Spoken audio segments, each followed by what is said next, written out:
Welcome back, everybody. This is Dr. Tom Talks Careers and College, but today we are talking about careers, entrepreneurship to be exact. With me today is my special guest, Charlotte. How are you, Charlotte?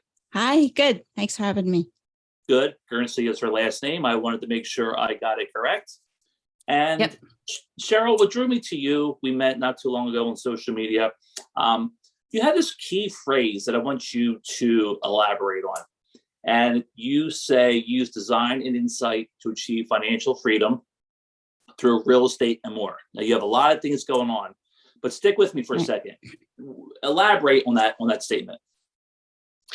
Well, I think my career started in real estate, and I was always very creative growing up, and I really liked to make money.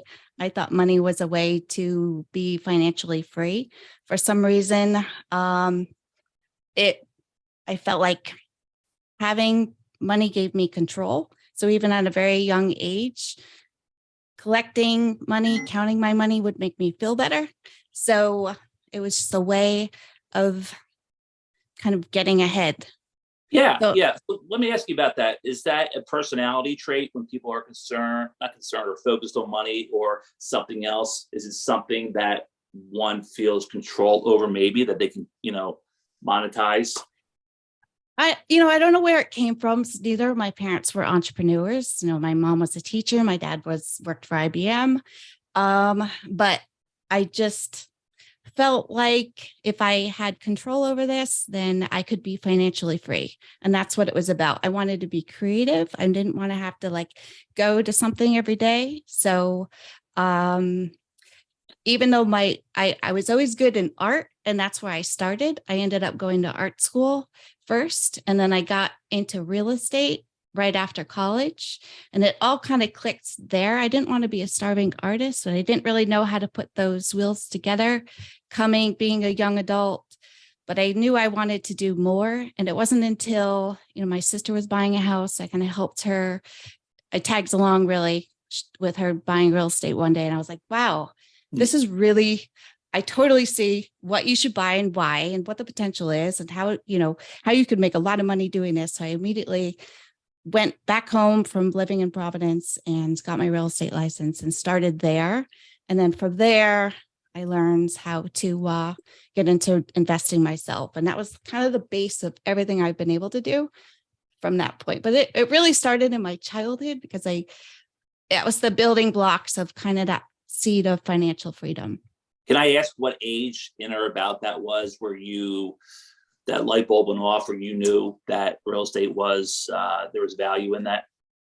I would say the real estate, I was around 20. I had just graduated college. I went to school in Rhode Island School of Design. So I was living in Rhode Island at the time, and my sister was visiting Boston. So that was about 2021 that I went home, got my real estate license. After that, lived at home, lived as cheaply as I could. But really, I'd saved up a good amount of money. I thought I wanted to buy a house, but luckily, because I'd gotten into real estate, I learned that there were other ways to start building your life rather than getting into a single family house, which would have been completely two different avenues of my life if I had done that. Okay, so before we jump into your endeavors, what type of personality do you need as an entrepreneur? Definitely a self-starter, definitely all in. The advantage of being an employee is you can turn off. So there's no turning off ever. So you really have to be that creative, all the time, just energy, and really want it. And I can't really sit still. It's always, even when it's I'm going to relax now, it doesn't happen. So right. I think, but you got to love it. I do it because I love it. And how about rejection though? That's a key factor, I think, rejection. I think part of starting businesses is trying to set yourself up for success. So for example, when I started the bridal shop, that was just kind of a whim. I knew nothing about retail. I've never been in fashion or anything like that. I just did it because I wanted to design the bridal shop. I wanted to design a space. And I figured I would lose money for 2 years and get tired of it and close down. And I went into it with the idea of like, okay, this is how much this is going to cost me to run. I need to sell this many dresses a month to do this. So I was able to purchase the property, set myself up where my expenses were reasonable. So I only had to sell 4 dresses a month. Like, Wow. that sounds pretty reasonable, right? So I think if you start a business with enough backing of like I had built up to that point where I could set up each new endeavor that I take, you set up yourself up for success. So it's not that hard. Now, since the beginning of the bridal shop, we've expanded like 4 times. So we've been able to grow in each space. So when I originally purchased the real estate where the bridal shop is, my husband and I purchased side-by-side units, and we were able to expand. So each time we expand, it's like, it's only 2 more only 2 more dress sales, so that's how we always look at something. It's only this much more. So setting yourself up for success really helps with the rejection, but taking rejection, there's certainly a lot of rejection when you put yourself out there on social media. So we get used to it. I've been through a lot with real estate, with building on the mountain, which was a sensitive area. And I think anytime you put yourself out there and you try to succeed, people will come after you. So they want to put you down. They want to make themselves feel better and they're jealous. And you just have to bunker down and not take it personally and stay focused on your goals. Yeah, I agree. So we'll just let everybody know that you are in the upper state New York area, just a geographic reference to that. Okay, let's dive into what you have going on. And I have to take a deep breath as we go through all of these. The Etsy, the art gallery, you said painting, right? Talk to me. We have a laundry list, so we're going to go right through. Talk to me about that one first. Okay, well, that's really where I began as a painter. So I still paint in oils. I love to paint large horse paintings, but I do portraits and still lifes and when I find time. So I sell reproductions on Etsy. And I sell them. I have a brick and mortar here on Main Street. So I have a gallery here as well. Awesome. Okay. What about the Airbnb? So the Airbnb is part of our residence. And it's also part of our wedding venue, because when we have our venue, which is also part of our residence, we can't rent that we can't rent the Airbnb when the wedding's going on. So the Airbnb, honestly, is the easiest money that I make. That's because it is on autopilot, and I love it. It's all about the horses, and people love it. And I was asking you about that. The horses. So paint that picture as to why or what makes that particular venue, the Airbnb, such an attractive spot. So I designed this beautiful brick barn. It's kind of a romantic era, like it was built 100 years ago, and it's up on the mountain, got a 180-degree river view. It's just very romantic and whimsical and fairy tale-ish. And we are an hour and a half from New York City, so we're already in a very great destination for weekend getaways. Mm-hmm. So we watch the price point. So we hit that sweet spot of what we can get. And we have an outdoor hot tub, and, we try to add the amenities and really make it special for people. And of course, we've got the horses. So they walk through this beautiful arch of this brick barn, and it's lit up with these lanterns, and they're greeted by these Icelandic horses and miniature donkeys. And This beautiful brick floor and the beams, and then they go upstairs. They have the whole top floor of the barn to themselves, and they have windows that look down into the stalls of the horses. So it's like nowhere you're going to stay. It's completely special occasion. People love it. Your passion. You can just tell that you are enjoying the ride. I love designing. I mean, that's really my thing. That's really what I even wrote my essay to get into college, was about designing spaces. So I didn't even know I'd get into real estate, but it all kind of dovetailed together. So, You know what I see on the horizon for you is a TV show, oh yeah. right? Yeah. Chip and those folks in down in Waco. But anyhow, all right. So let's talk about the wedding venue. Okay. So the wedding venue, so I bought this land in 2003. It was 10 acres on the mountain. This was after I'd started. So I just to set the order of things. I graduated from college. I got my real estate license. I bought my building on Main Street, my very first real estate purchase.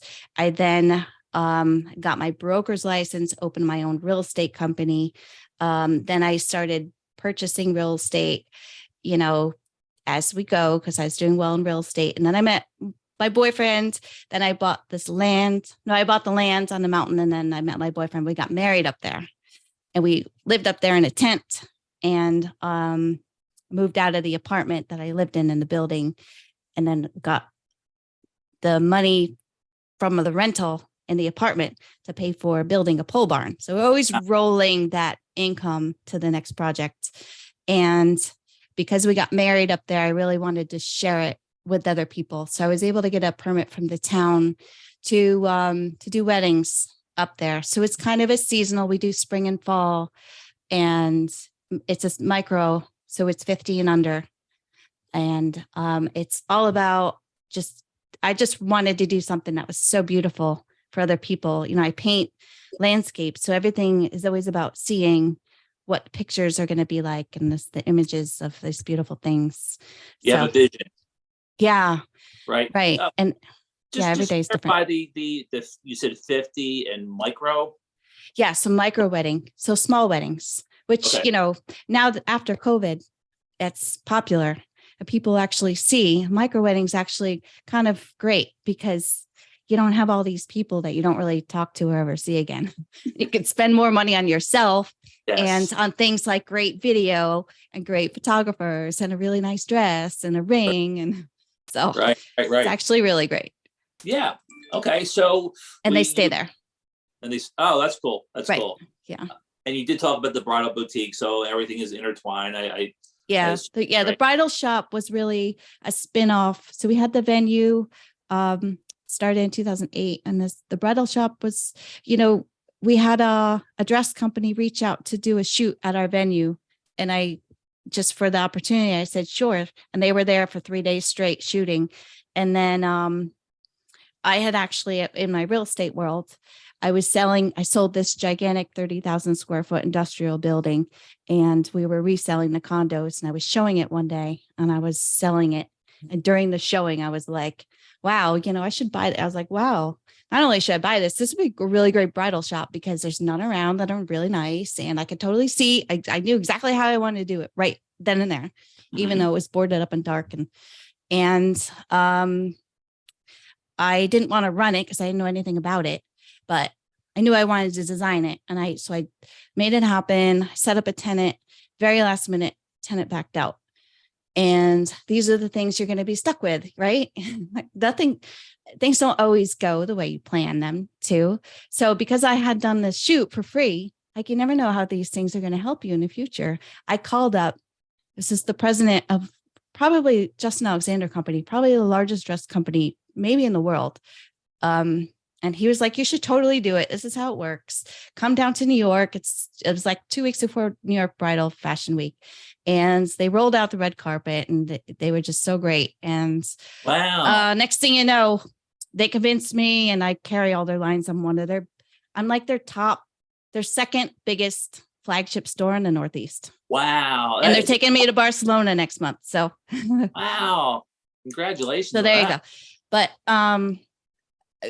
he just happened to walk past my Main Street store and see a poster about our venue. So it's funny, the little things that happen. And I was kind enough to do it for free, and these things come back to you.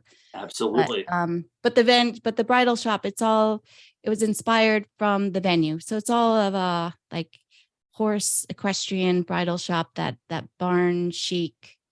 It's got the big beams and the exposed brick, and it's just a really pretty shop. and I have a life-size horse in there, and we have a Wow. lot of equestrian. I have a lot of my equestrian paintings in there, so it's totally me. Do you sleep at all? People ask me that. I do, but Dad, kids, the family, these I do businesses. have a lot of energy. I get up early. That's good. And luckily, like my husband, I wouldn't be able to tolerate a husband that didn't keep up. So Right? luckily I was able to marry someone who was inspired to kick ass. So Yeah. that worked Love it. out well because I'm in his office right now, but he was a employee when I met him, and now he runs a very successful company. So Awesome. yeah. It's Which better than ironically is divorces. yeah, right. You said that. Yeah, crazy. That's crazy. That'll never go away. Uh, Who were your influences? Did you have any influences growing up or through your all your endeavors? I would say, once I got into real estate, the one of the biggest ones was the Rich Dad Poor Dad series. Yeah, yeah. He is fantastic. I read Mhm. all those. I mean, that we're going back 20 years now, but they all are totally relevant today. I mean, they're really timeless. Um, it's just so he was a big one. Really, anything with that same kind of philosophy. It's anything with that. You put in the work, it's the sacrifice, it's the drive, it's the deferred gratification. Mhm. And it really pays off. And the earlier you can get in, the better. Yeah, I agree. So, with that said, let's talk about college. What are your thoughts on college and how it applies to young adults? Right, there's a lot of attention put on and focus put on college. Yes. Is that right? Is that necessary? Well, I was gonna ask you a question, Sure. which was gonna be if if you're 18 right now and your goal was to be self-made millionaire by 30, which is what I did, well, what would your path be? It wouldn't be college, right? No, So I what agree. would your I path get be? you. Yeah, but not everybody. How many people actually? How many of you are out there, right, at such a young age? I think Uh-huh. people today are so torn by so many different ways and influences. Often Right. not good influences, but just don't have that guidance. I wouldn't say the know-how. Well, they kind of overlap, but just the guidance to go that route. Right. So college may or may not be. I don't know. It's just an opinion. I understand that. I always say that once you have an idea what they want to do before they go $120,000 in debt, Right. right? So Do let's you train. Go ahead. do you have an answer to that though? Because Ooh, you're keeping me on the hot seat. otherwise I'll answer your original question. Okay. Okay. Oh, So you first. I'll go first. So, if they're driven and they have a path where they can financially make the money and go that route, then I would say like pro sports players, right? If you have mhm. that opportunity to go to the NFL or NBA and make good coin for now, go ahead. Uh-huh. Yeah, But that's what my. would you do if you were 18 and you wanted to be a millionaire? How would I you would, I would buy real estate. right? Am I on the same page? Yeah. Sure. I Yeah. think okay. So what I was gonna say is my answer to the question is but yeah, you already know I believe real estate's the best way to Yeah. gain wealth. No secret there. But I also think that I think that if you're a young adult and you need to make money, I mean, it's hard just to like walk in and start buying real estate without at least, yes, you can get stuff with little money down, but then there's a lot of debt. Blah, blah, blah.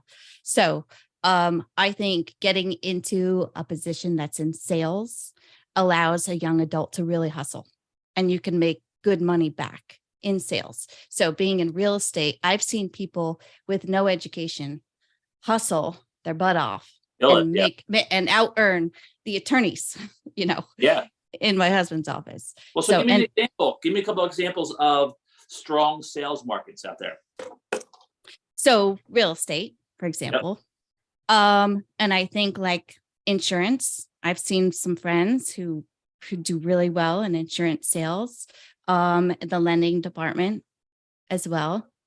That's kind of my world. So I don't know anything outside of that. But I think like anything where you are solving a problem and you are like learning something really well and getting in it, and then like you can absorb all of that world and get after it. You don't need a whole lot of education. It doesn't cost much to get your real estate license or probably anything else, like, you know, in an That's insurance right. world. That's And cheap. yeah. And then certainly, but as I do think college, the one thing I will say about college, you know, I have a good friend who's a mortgage lender who grew up with me in the industry. So he was on the lending side, but he always felt like he did not go to college, and he's super successful. And however, he did feel like he was a little bit insecure because he didn't go to college. He had a I get little that. bit of that, like he felt like, Avoid.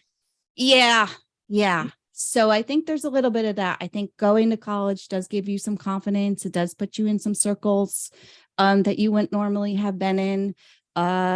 So I do think that it is important socially to Right. have some of that experience one way or another. But I Mhm. think as far as like you want to go make money, I think sales is a great way. I mean, I have one, like I can't say specifically, but I have some really great like stories of like rags to riches, like was making nothing to making 300 plus, you know, I like good money in sales. Yeah. So, but you have to want to do it and you have to work hard. But Well, college has its place too. But I yeah, agree, it's expensive. So my husband, you know, he did the state school and then shifted over and got an attorney yeah. law degree. Well, that's a whole another story. What I was going to say was that, you know, if one wants to go to college, and I talk about this all the time, so listeners may feel I'm repeating myself, but there can be a strategy to go in college, right? State school, maybe a school closer to home where you don't have to live there and pay that money. A lot of options. I totally get it, and thank you for your viewpoint on that. So let's just, I don't want to hold you too long. Let's just conclude with, and we talked about it, but I want to say advice. How can you steer somebody, again, to piggyback off what we were saying, who wants that financial freedom, but just doesn't have it maybe in them, or again the influences. What else can we hammer home before we wrap this up that would hopefully resonate with people? I think the first thing to do is to really take a look at your personal finances and set yourself up for success. So when I first met my husband, he was doing everything wrong, you know, and I had to like delicately tell him, like without destroying the ego, that like get rid of the car and the doodad shit. And so, but he quit his job. He got rid of all his stuff, and he did what he needed to do to clean up the sheet, you know, your assets and liability sheet. So I would say take a deep, hard look at your personal balance sheet and to really think about what's important and what's going to get you ahead, and like clear Love it. your mind and really focus, because the sooner you can do that, the sooner you'll be able to set yourself up for success and that financial freedom, because it's all about financial freedom. Right. Yeah. And buy real estate as soon as you can. I agree. Okay. So how can we find you at a later time and date? How can folks find you, just so they can say, wow, she Oh. made it? My TikTok handle, Charlotte Guernsey 0, I guess it is. Now spell that. And CharlotteGuernsey 0. Okay. And that's kind of a slice of life of everything I do, just kind of following my creative process of all my businesses day to day. And from there, I have a link tree to my other businesses. So that's a good starting point. Okay. And I will list your information in the description. Is there a website? Do you have a website? Yeah, I have several. So charlotteguernsey.com. is painting, and it has links to my other businesses. Lambs Hill is our venue. That's LAMBSHILL. And that's our beautiful venue, which I'm so proud of. And Lambs Hill Bridal Boutique is the bridal shop. What else do we have? Gatehouse Compass is my real estate team. So I sold I didn't sell, but I sort of, but joined. I had my own brokerage for 20 years, and I joined Compass in 2001. So now we're Compass. Yeah. Awesome. Yeah. Awesome. All right. I did check out all your pictures and things, and really, really impressed with everything I saw. Thank you. Thank Yes. you. That's sweet. Well, Charlotte, Appreciate I appreciate your time. Thank you so much for having me. Okay. Thank you. Okay. All right. Bye.